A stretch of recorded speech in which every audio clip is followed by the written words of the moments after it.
بسم اللہ الرحمن الرحیم۔ السلام علیکم خواتین و حضرات، پیارے دوستو، آپ جہاں بھی ہیں سدا خوش رہیں، آباد رہیں۔ آپ کچن گارڈن کر رہے ہیں یا درمیانے یا بڑے پیمانے پر سبزیوں کی کاشت کر رہے ہیں، ایک مسئلہ سب کو درپیش ہوتا ہے، اور وہ یہ کہ گرمیوں کی سبزیوں میں اپریل اور مئی میں مختلف قسم کے کیڑے مکوڑوں کا حملہ شروع ہو جاتا ہے، جن میں سنڈیاں، رس چوسنے والے کیڑے، سبز تیلا، فروٹ فلائی، سفید مکھی، ملی بگ اور اس کے علاوہ بہت سے دوسرے نقصان دہ کیڑے ہوتے ہیں جو اس موسم میں حملہ آور ہو جاتے ہیں، اور یہ اتنا نقصان پہنچاتے ہیں جس کے لیے پھر ہم مختلف طرح کے کیمیکل سپرے یا آرگینک سپرے اور یہ ہوم میڈ دوائیوں کا استعمال کرتے ہیں تاکہ ان سے چھٹکارا حاصل ہو۔ مگر میں آج آپ کو اس کے لیے ایک ایسی ہوم میڈ آرگینک دوائی کا متعلق بتاتا ہوں جو بیک وقت پیسٹی سائیڈ بھی ہے، یعنی کیڑوں کو مارنے کا بھی اس میں اثرات ہیں، اور ساتھ ہی ساتھ فرٹیلائزر، بہترین فرٹیلائزر کا بھی وہ کام کرتی ہے۔ اور مزے کی بات یہ ہے کہ اس پہ آپ کا کچھ ایک پیسہ بھی شاید خرچ نہ ہو، اور یہ فوری طور پہ 10-15 منٹ کے اندر آپ بنا سکتے ہیں۔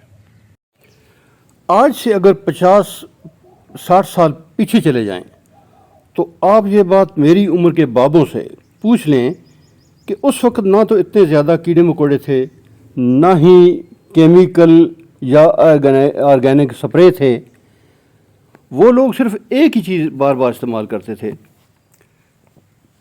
اور وہ انتہائی مؤثر تھی، اور اس کا نام ہے کاؤ ڈنگ ایش یا ووڈ ایش، گوبر کی راکھ یا لکڑیوں کی راکھ۔ اس سے کیڑے مکوڑوں کا بھی خاتمہ ہو جاتا تھا، اور پودے بھی خوب پھلتے پھولتے تھے، اور اس کو آج کل کی سائنس بھی تسلیم کر رہی ہے، اور خصوصاً گوگل کی ریسرچ نے ثابت کر دیا ہے کہ راکھ میں کتنی طاقت ہے۔ بطور ثبوت میں گوگل کا ایک اسکرین شاٹ جو میں نے لیا ہے وہ میں آپ کو دکھا رہا ہوں، آپ دیکھیں کہ اس میں کیا حکمت ہے اور کتنی طاقت ہے۔ دیکھیں یہ گوگل والوں سے سوال کیا گیا تھا کہ کیا کاؤ ڈنگ ایش اور ووڈ ایش بیک وقت پیسٹی سائیڈ بھی ہیں اور فرٹیلائزر بھی کام کرتی ہیں، تو انہوں نے جواب دیا کہ yes, both wood ash and cow dung ash can function as natural پیسٹی side.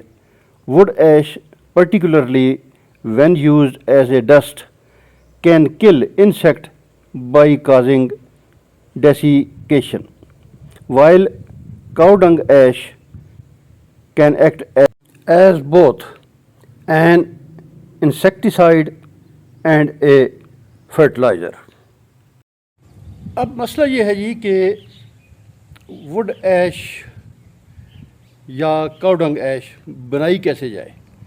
اب دیہاتوں میں تو کوئی مسئلہ ہی نہیں ہے، دیہاتوں میں تو ہر چیز اویلیبل ہوتی ہے، گوبر کے مختلف جگہ ڈھیر لگے ہوتے ہیں، وہاں سے تھوڑا سا لے آئیں، اور یا مختلف بے تحاشا درختوں کے بوتات ہوتی ہے، اس کی ٹہنیاں گری ہوئی ہوتی ہیں، زمین میں بھی پڑی ہوتی ہیں، وہ اکٹھی کر کے لے آئیں۔ لیکن مسئلہ یہ شہروں والوں کا ہے، وہاں بھی کوئی اتنا بڑا مسئلہ نہیں ہے۔ یہ دیکھیں، جیسے میں نے یہ گوبر لیا ہے اور ساتھ کچھ یہ لکڑیوں کی ٹہنیاں چھوٹی چھوٹی درختوں کی یہ بھی لی ہیں۔ اب آپ یہ شہروں میں کسی گوالے سے بھی کہہ سکتے ہیں کہ وہ آپ کو لا دے، اتنا سارا وہ بھی لے آئے گا۔ یہ دودھ دینے والے جو ہوتے ہیں نا، یہ ان کے پاس بھینسیں وغیرہ ہوتی ہیں، یہ لے آتے ہیں، چاہے وہ 5-10 روپے بھی لے لیتا، کوئی مسئلہ نہیں ہوگا۔ اس کے علاوہ اگر یہ کاؤ ڈنگ گوبر آپ کو نہیں مل رہا تو آپ صرف اس سے یہ شاخیں درختوں کی ہیں، یہ تو مل جاتی ہیں، یہ کہیں مختلف پارکوں میں روڈوں کے آگے پیچھے درخت ہوتے ہیں، ان کی ٹہنیاں خشک ہو کے گری ہوتی ہیں، وہ اکٹھی کر لیں، وہ بھی نہیں ہے تو یہ جو فروٹ باسکٹ ہوتی ہیں لکڑی کی پیٹیاں، ان کی یہ پھٹیاں جو ہوتی ہیں یہ بھی یہ آپ کو کام دے جائے گی. ان کو آپ اکٹھا کریں، ان کو آپ جلائیں، خوب اچھی طرح جلائیں، اور پھر ان کو ٹھنڈا جیسے ہو جائے تو یہ راکھ اکٹھی کر لیں. اب یہ میں نے اس کو آگ لگا دی ہے، یہ اچھی طرح سے اسے جل جائے گی، لکڑیاں بھی اور گوبر بھی. تو پھر میں اس کو ٹھنڈا جیسے ہو جائے گا بالکل صحیح مکمل تو اکٹھا کر لوں گا. اور آگے کا عمل پھر یہ ہوگا کہ اس کو ڈسٹنگ کیسے کرنی ہے، یا اس کو پودے پہ ڈسٹنگ بھی کرنی ہے اور پھر سپرے بھی اس کا کرنا ہوتا ہے. وہ کیسے ہوگا وہ میں بتاؤں گا. ابھی آپ کو یہ تو پتہ چل گیا ہوگا کہ ووڈ ایش اور کاؤ ایش میں فرٹیلائزر کی بھی خاصیت ہے، اور اس میں پیسٹیسائڈ یعنی کیڑے مارنے کی بھی صلاحیت ہے. لیکن اب یہ ہے کہ اس میں اور کیا کیا چیزیں ہیں. یہ فرٹیلائزر ہے اگر تو اس میں کون کون سی اجزاء ہیں، کون کون سے نیوٹرینٹس ہیں، اس کے لیے بھی میں آپ کو گوگل کی ایک ریسرچ بتاتا ہوں، وہ آپ دیکھیں.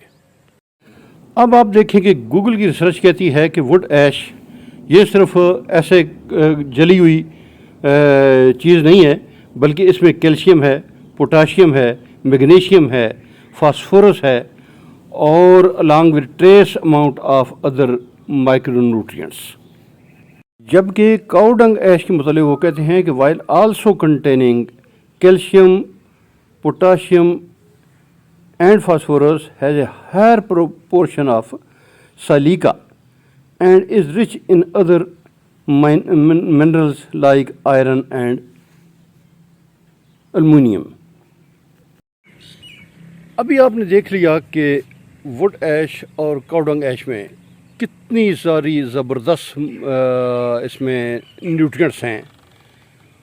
تو اتنی نیوٹرینٹس کی موجودگی میں وہ کیسے پودوں کو فائدہ نہیں دے گی. بالکل آپ استعمال کریں. یہی پچھلے دور میں پرانے وقتوں میں یہی چیز استعمال ہوتی تھی ایز اے فرٹیلائزر بھی اور ایز اے پیسٹیسائڈ بھی. تو ابھی بھی آپ اس کو استعمال کر کے دیکھیں، انشاءاللہ آپ دعائیں دیں گے. بالکل آپ کے پودے اس کی بڑھوتری بھی ہو جائے گی اور اس کے ساتھ پھل لگنا بھی شروع ہو جائے گا، اور انشاءاللہ آپ کے پودے اس میں پھول بھی دیں گے، پھل بھی دیں گے، اور آپ کو اس میں کوئی خرچہ بھی نہیں برداشت کرنا پڑے گا. یہ ساری چیزیں تقریباً فری میں ہوتی ہیں. یہ ووڈ ایش اور کاؤ ڈنگ ایش مکس ہے. اس میں یہ میرے پاس پہلے کوئی پڑی ہوئی تھی جس کا میں بتاتا ہوں کہ اس کو آپ لیں ایسے، اور یہ جو متاثرہ پودے ہیں اس پہ ایسے اس قسم کی ڈسٹنگ کریں. اس طرح یہاں کیڑے مکوڑوں کا حملہ ہو وہ اس کو ڈسٹنگ کریں.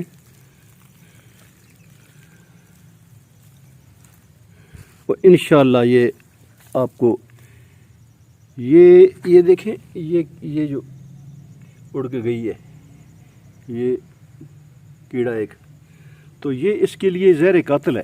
یہ چیزیں بالکل آپ تسلی سے کریں. اب آپ یہ ہے کہ اس کو یہ تو ہوگا کیڑے مکوڑوں کو مارنے کے لیے.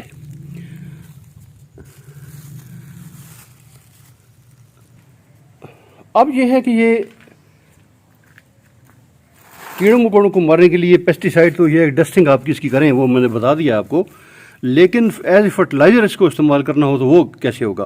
ایک تو یہ ہے کہ آپ اس پودے کی جڑوں میں اس کو کھدائی کریں، گوڈی کریں، اور اس کو ایسے اس کو خوب ڈال دیں، چاروں طرف اس کو بکھیر دیں.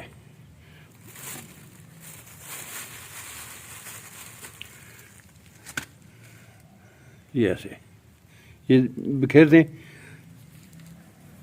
پورا اچھی طریقے سے. کوئی زیادہ بھی ہو جائے تو اس میں یہ وہ چیز نہیں ہے کہ نقصان دے گی. بالکل کوئی اس کا نقصان نہیں ہے، فائدہ ہے، نقصان کوئی بھی نہیں ہے. ایک تو یہ ہے کہ یہ جڑوں میں اس طرح ہوگی. اب دوسرا یہ ہے کہ اس کو اگر آپ پانی میں مکس کر دیں، پانی میں مکس کریں کسی بالٹی میں، اس قسم کے پانی میں جتنی آپ کے پودے ہوں اس مناسبت سے آپ اس کو پانی میں مکس کر لیں، اور مکس کر کے پھر آپ اس کو اچھی طرح اس کو مکس کریں، اس کو ڈنڈے کے ساتھ ہلائیں، پھول صحیح مکس ہو جائے. پھر اس کو آپ نے اس قسم کے سپرے پمپ کے ذریعے نہیں کرنا، یہ یاد رکھیں. اس کے بالکل بال سر سے بھی باریک سوراخ ہوتا ہے، وہ بند ہو جائے گا. اس میں وہ چیزیں ہوتی ہیں، کچھ نہ کچھ ٹکڑا ایسا آ جائے گا، وہ بند کر دے گا. آپ اس قسم کی بوتل یا جس میں ڈھکن یہ چھوٹے چھوٹے سوراخ ہوتے ہیں، یہ جیسے یہ سوراخ ہیں، اس قسم کی لے لیں. یا وہ جو ایک فوارہ ملتا ہے ہاتھ سے ایسے انڈیل کے، اس کے بڑے بڑے سوراخ ہوتے ہیں، اس کے ذریعے آپ پتوں پہ بھی اس کا چھڑکاؤ کریں، تو وہ انشاءاللہ پتوں کے ذریعے سے بھی وہ کھاد جو ہے وہ پودا حاصل کرتا ہے. امید ہے کہ آپ کو یہ ویڈیو اچھی لگی ہوگی. ویڈیو اچھی لگے تو لائک کریں، چینل کو سبسکرائب کریں اور اپنے کمنٹ سے آگاہ کریں کہ آپ کو ویڈیو کو اچھی لگی. اگلی ویڈیو تک اللہ حافظ.